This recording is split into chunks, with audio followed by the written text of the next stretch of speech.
wreckage, futures in abandoned metal. When you're sleeping in your truck with a 6-year-old daughter who asks why other kids have beds, you stop being choosy about miracles.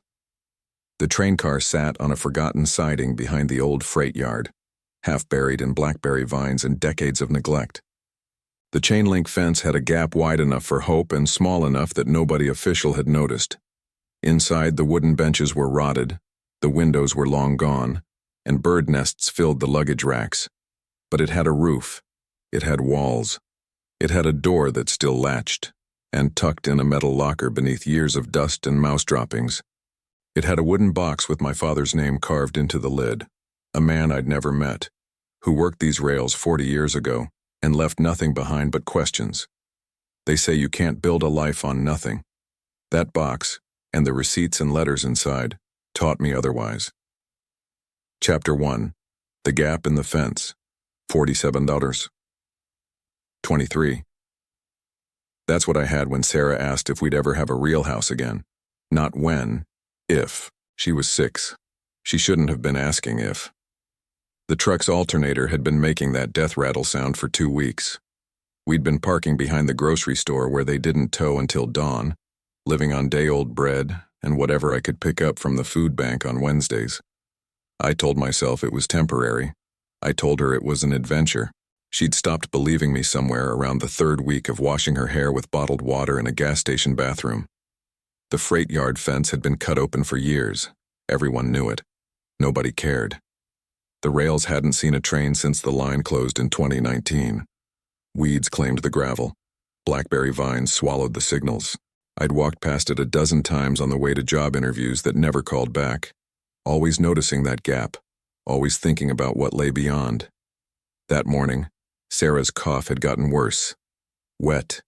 Deep. The kind that meant a clinic visit we couldn't afford. The truck's check engine light had joined the alternator's chorus. $47 wouldn't fix either problem. I went through the fence at dawn. The train car sat on a dead-end siding, almost invisible behind the vines. Someone had spray-painted "Condemned" across the side in faded orange, but the door still moved on its hinges. Inside, it smelled like old wood and bird shit and possibilities. Passenger car, probably 1970s. The seats were torn, the floor was buckled, but the roof was intact. Morning light came through the broken windows in dusty columns. I could work with this. Sarah was still asleep in the truck when I came back. I didn't tell her yet. I needed to be sure. By noon, I'd moved 3 loads through the fence. Our clothes in garbage bags, the sleeping bags, the box of Sarah's books and drawings, the camp stove, the 5-gallon water jug. Nobody stopped me. Nobody looked. The freight yard was a ghost facility, checked quarterly by some contractor who probably just drove past and signed off. The train car had storage lockers beneath the benches, metal compartments where passengers used to stow luggage. Most were rusted shut or empty. The 3rd one I pried open had the box. Wooden, handmade, careful dovetail joints, and carved into the lid in neat, deliberate letters, Marcus Webb, 1984. My father's name, my name. A man I'd never met, who left before I could remember, who my mother said worked the rails and never looked back. Inside, a bundle of paycheck stubs from Burlington Northern. A stack of photographs, rail yards, crews, him young and smiling with a crew I didn't recognize. Letters from my mother, unopened. A hand-drawn map of the freight yard with notes in the margins, and a receipt dated March 1985 for lease deposit, track 7 siding, unauthorized occupancy settlement. He'd lived here, in this train car, before I was born. Sarah's voice came from the doorway. "Daddy, why are we in a train?" I looked at her, then at the box, then at the car around us, the walls that had sheltered him, now sheltering us. "Because sometimes," I said, "the only way forward is to follow the tracks back." Her cough rattled in the silence. Outside, a crow called from the roof. The receipt in my hand felt like a key. Chapter 2. Tracks and Traces. The first night we slept on the floor in our sleeping bags while rain drummed on the metal roof. Sarah asked if trains were coming. I told her no. She asked if we were trespassing. I told her maybe, but that sometimes people fall through the cracks and you have to find your own gaps. She fell asleep holding her stuffed rabbit. I stayed awake reading my father's letters by flashlight. The ones from my mother hurt.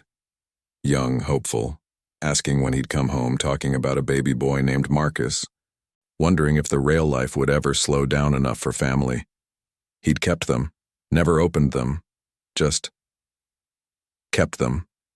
In this box, in this locker, in this train car he'd apparently claimed as some kind of semi-official squat back in the 80s.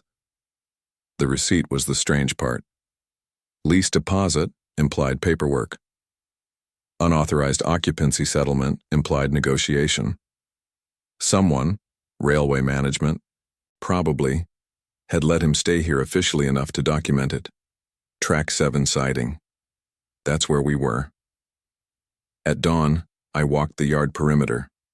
The main gate had a weathered trailer that served as an office, locked and dark. A faded sign read, Cascade Rail Holdings, quarterly inspections only. The next inspection date posted on the door, November 15th, 3 weeks away. I had 3 weeks to figure this out. Back at the train car, Sarah was awake, exploring the storage lockers. There's a bird nest in this one, she said, delighted, and this one has old bottles. I started making a list. Immediate needs, weatherproofing the broken windows, cleaning the floor, securing the door properly, finding a way to cook without smoke visible from the road. Longer term, electricity, running water, heat for winter, making this place invisible enough that nobody looked twice. My father's map helped. He'd marked water sources, a maintenance spigot near the signal house, still functional. He'd drawn arrows showing sight lines from the road. The vines were intentional cover. He'd even noted the inspection schedule. Third Thursday quarterly, 9 a.m. noon.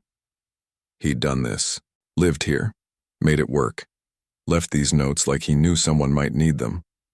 By afternoon, I'd covered 3 windows with salvaged plastic sheeting and duct tape. Sarah helped, holding corners while I sealed edges. We worked in silence, our breath misting in the cooling air. Did your dad live here? She asked suddenly. I think so. Long time ago. Why? Because sometimes you need a place to figure things out. Are we figuring things out? I looked at her, 6 years old, too smart, too aware, deserving so much better than plastic sheeting and train car floors. Yeah, kiddo, we are. That evening, I found 3 more photographs tucked into a crack in the wall. One showed my father with a railroad crew all smiling, arms around shoulders. Another showed the train car, decades younger, with curtains in the windows. The third showed him alone sitting on the steps, looking at the camera like he was asking a question. On the back, in faded pencil. Not how it should be, but it's something. Sarah's cough echoed through the metal walls that night. I held the photograph and the receipt and wondered if he'd felt the same weight. This tightrope between pride and desperation, between making something work and admitting you've failed. Outside, wind moved through the blackberry vines. The train car creaked like it was breathing. The receipt had an address at the bottom. Cascade Rail Holdings, P.O. Box 847. Still the same company. Probably still the same rules. Maybe still the same gaps. Chapter 3. The spigot and the stove water changed everything. The maintenance spigot my father had marked on his map still worked. Old, rusty, but functional. 20 yards from the train car, hidden behind overgrown equipment.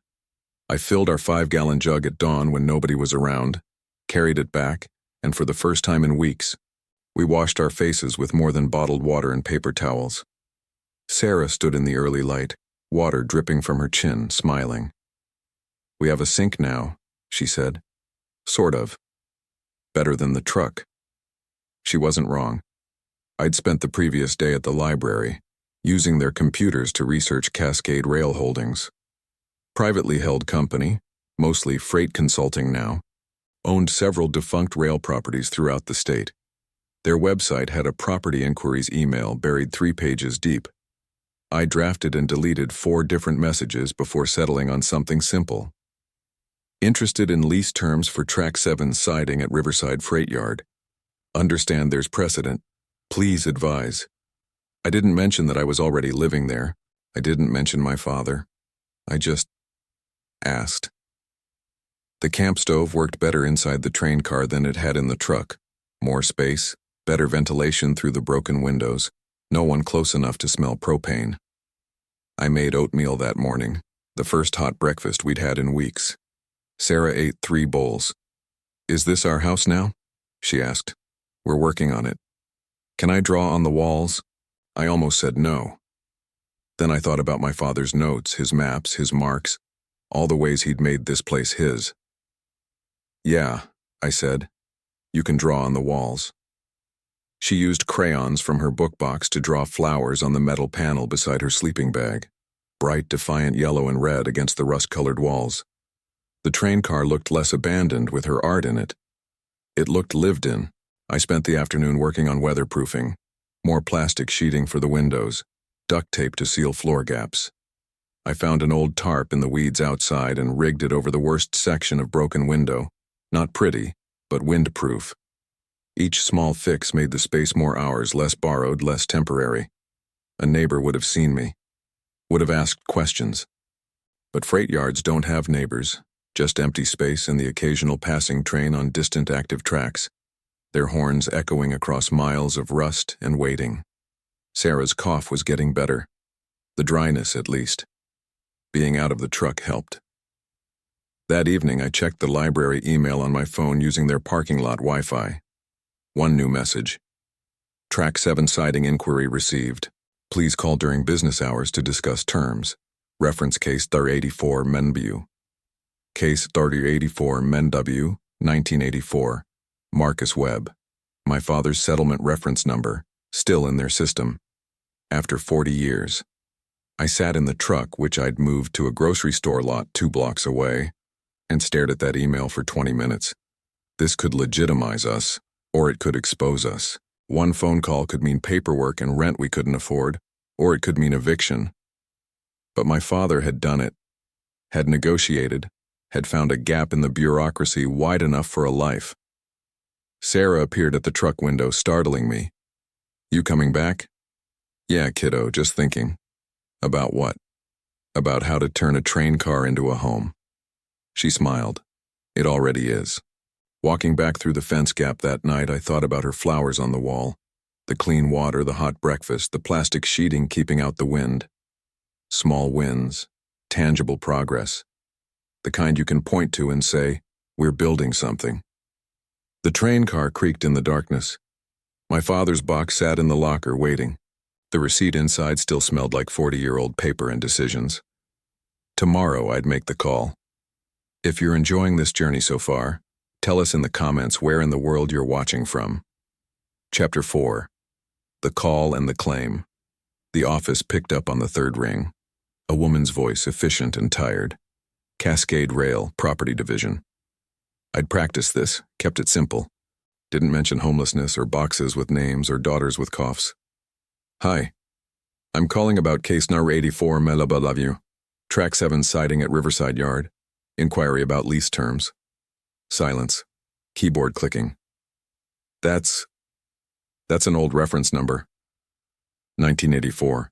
My father's settlement. I'm wondering if the terms still apply. More clicking. Longer pause. "Hold, please." The hold music was older than Sarah. Crackling saxophone. I stood in the library parking lot, phone pressed to my ear, watching people come and go with books and purpose and addresses that matched official paperwork. 5 minutes. The saxophone ended mid-note. A different voice, male, older. "This is Derek Moss, Property Management. You said Marcus Webb?" "My father. He had an occupancy settlement on Track 7 in 1984. I'm his son, same name. I'm interested in continuing the arrangement." "Son, that settlement lapsed in 1987 when he stopped making payments." My chest tightened. "Payments?" $40 monthly. Utility access, occupancy permit, quarterly inspection exemption. He paid for 3 years, then stopped. We assumed he'd moved on. $40, monthly. An amount that probably meant everything to him meant nothing to them and meant everything again to me now. What would it take, I said carefully, to reinstate it? Another pause. You're actually there? In the train car? The truth felt dangerous. The lie felt worse. Yes. He sighed. Not angry, tired. Like this was just another weird corner of a weird job. Look, that track's dead. We've got no plans for it. Company policy says unauthorized occupants get evicted, but hell, your dad was a good guy. Worked for us before the line closed. Never caused trouble. You knew him? Barely. I was young then. But the old-timers remember. Your dad, really? I never met him. He left before I could remember. But I have his box, his maps, his receipts. Silence stretched. I heard him breathing, deciding. All right, here's the deal. Same terms. 40 monthly.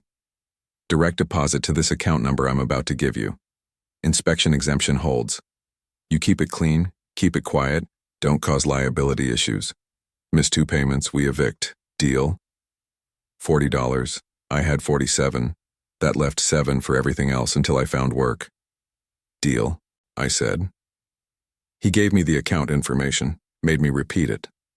Then, your kid's drawings on the wall, that's your daughter? My blood froze. You've seen. Quarterly inspection was last week. I do them myself now. Saw the flowers, saw the sleeping bags, figured someone was squatting.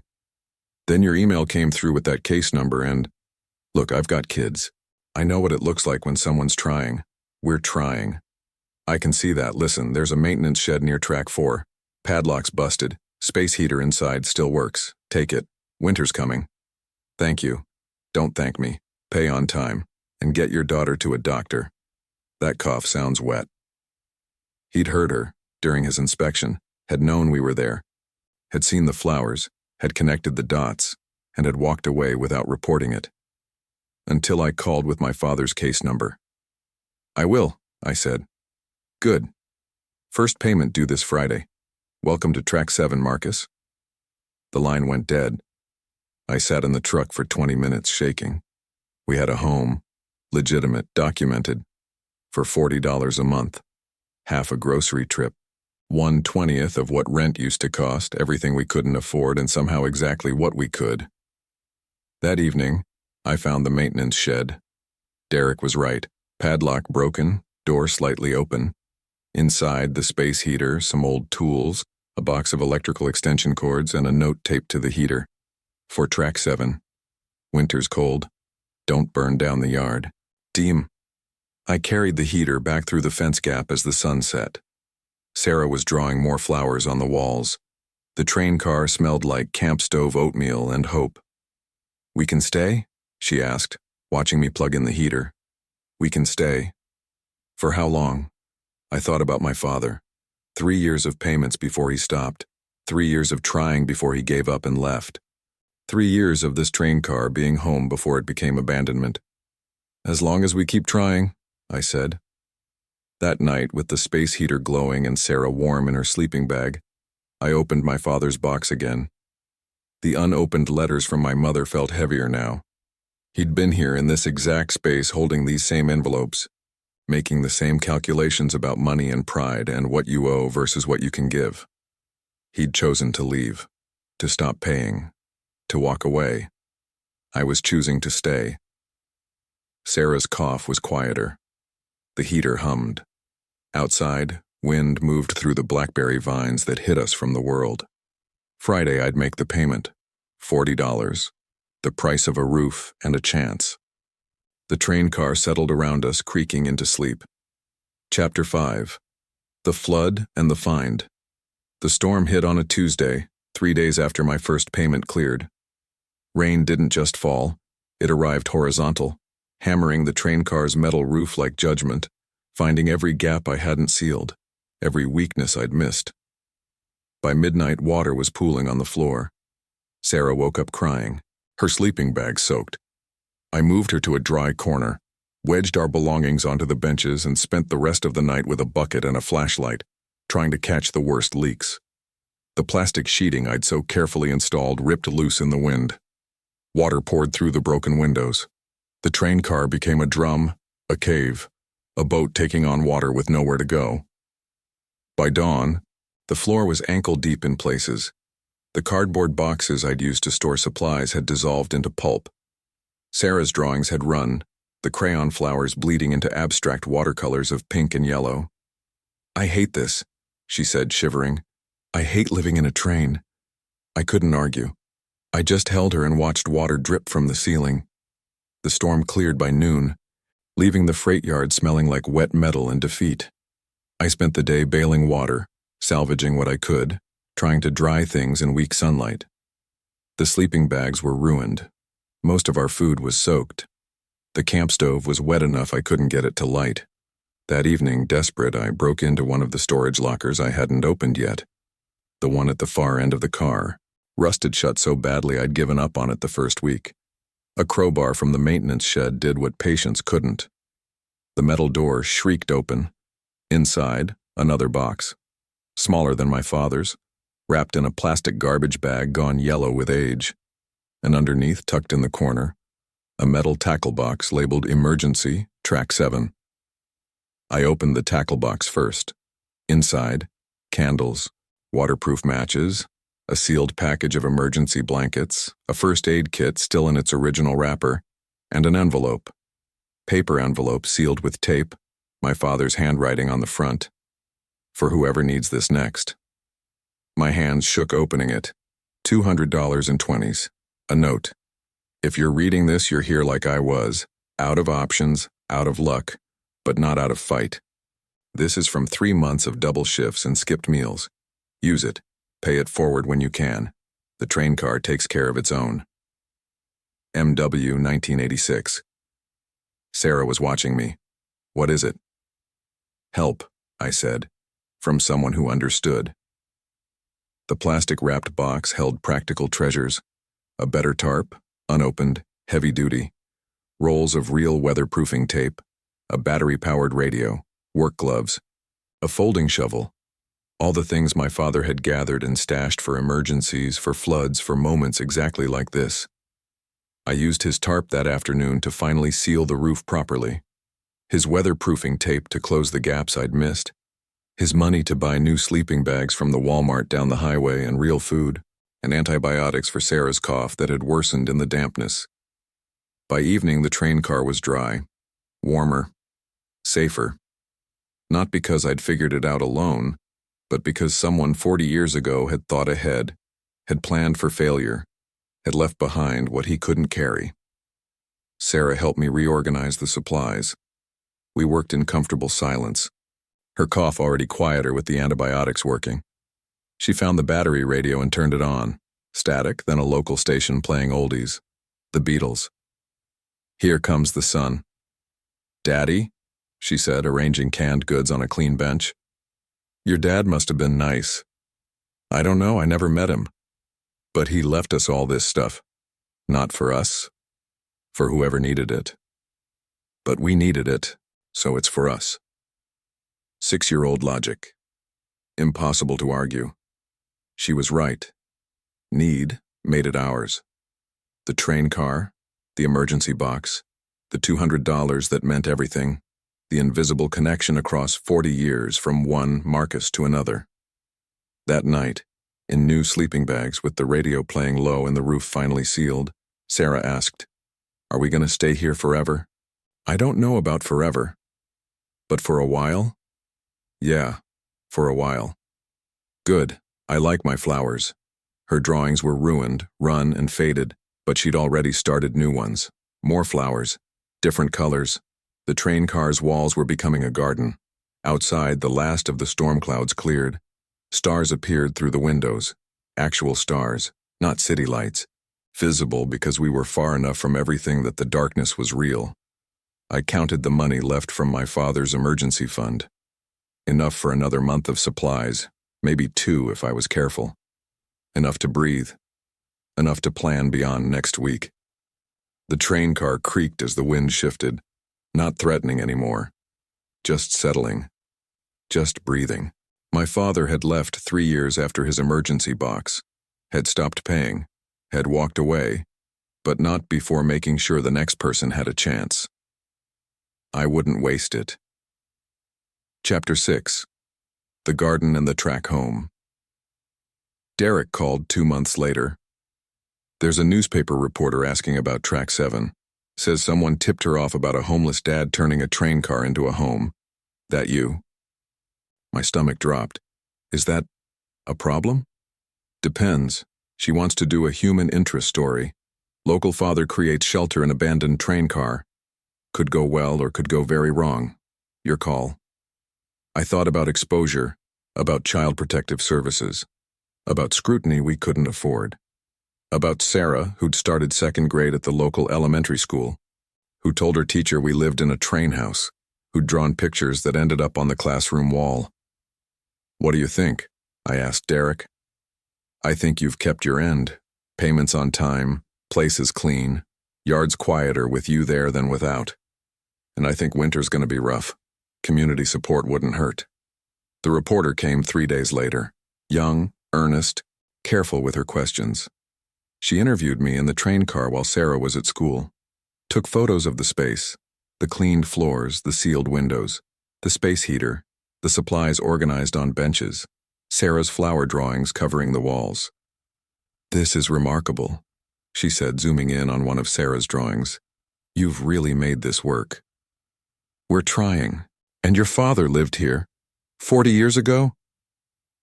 According to the paperwork, same settlement, same track. She wrote that down. Can I ask why you're here? What happened? I could have lied, could have softened it. Instead, I told the truth. Job loss, divorce, medical debt, the cascade of small failures that add up to homelessness, the $47, the choice between the truck and the train car, the box with my father's name, the decision to stay. And now? She asked. Now I've got a job starting next month. Warehouse work, night shift. Sarah's in school. We've got heat, water, a roof that doesn't leak. We're okay. For $40 a month? For $40 a month. The article ran the following week. Local father transforms abandoned train car into home with a photo of Sarah's flowers. It was fair. Didn't sensationalize, didn't pity. Just told the story. The response surprised me. Donations showed up at the freight yard office. Blankets, school supplies for Sarah, gift cards for groceries. A local church group offered furniture, a small table, 2 folding chairs, a plastic storage unit. Someone dropped off a hot plate. Someone else brought curtains. Derek called again. You're becoming famous. Companies getting calls. They want to know if we're exploiting you. Are you? I'm charging $40 for a dead siding that was costing us quarterly inspection fees. Seems fair. It is. Good, because the VP wants to do a PR thing. Cascade Rail helps local family. They're talking about upgrading your electrical hookup, maybe running a dedicated line from the maintenance shed. I didn't know what to say. Don't get excited, Derek added. Corporate's still corporate, but good press is good press. Take the win. The electrical upgrade came 2 weeks later. Real outlets, stable power. I could run the space heater without worrying about tripping breakers. Sarah could use a reading lamp at night. My warehouse job started. Night shift 4 nights a week. A neighbor, another freight yard squatter Derek had quietly settled with, watched Sarah while I worked. We traded babysitting and supplies. Track 7 wasn't alone anymore. By December, the train car was warm. The walls were covered with Sarah's expanding garden mural. We had a routine: school, homework at the small table, dinner on the hot plate, bedtime stories by lamplight. On weekends, we walked the freight yard, exploring the other dead sidings, finding scrap metal to sell, watching trains pass on the distant active tracks. Sarah asked less about other houses. She invited friends from school to see her train house. They came, tentatively, with parents who looked around with expressions I couldn't quite read: concern, fascination, something like respect. One mother stayed after. This is Impressive. You've really made it work. We're trying. I can see that. She paused. If you ever need anything, Sarah's a sweet kid. Thank you. Community grew like that. Slowly, person by person. Offering and accepting became easier. On Christmas Eve, I opened my father's box one last time. The unopened letters from my mother sat at the bottom. I still hadn't read them, wasn't sure I could. Sarah was asleep, exhausted from a school party and too much candy. The train car was warm, lit by string lights someone had donated. Outside snow fell, rare for our region, beautiful in the yard's darkness. I thought about my father, about the 3 years he'd paid, the emergency box he'd left, the $40 that bought him time and space and maybe peace. About why he'd stopped paying, why he'd left. Maybe he'd found something better. Maybe he'd failed. Maybe he'd just moved on, the way people do when the weight gets too heavy. I didn't know. Probably never would. But I knew this. The train car had taken him in, had sheltered him, had waited 40 years and taken me in too. And now it was teaching Sarah to draw flowers on rusty walls. Was showing her that home isn't about houses. It's about the people who fight to make space livable. Derek's inspection came the day after Christmas. He looked around, nodded at Sarah's murals, checked the electrical connections. You're good, he said. Place looks better than most apartments I've seen. It's home. Yeah. He handed me an envelope. Company card. They wanted me to give you this. Inside, a letter on Cascade Rail letterhead. In recognition of exemplary property stewardship, Track 7 siding rent reduced to 20-month effective January 1st. Happy holidays. Cascade Rail Holdings. $20. 40 cut in half. Breathing room. Savings. Options. Sarah woke up as Derek left. Was that the inspection man? Yeah. Did we pass? We passed. She smiled, sleepy and content. Good. I like our train house. The train car settled in the cold. Outside, snow covered the blackberry vines. The freight yard was silent except for distant tracks and the occasional freight horn. Other trains, other tracks, other destinations. We were exactly where we needed to be. If this restoration story has you hooked, hit like. It helps us bring more lost places back to life.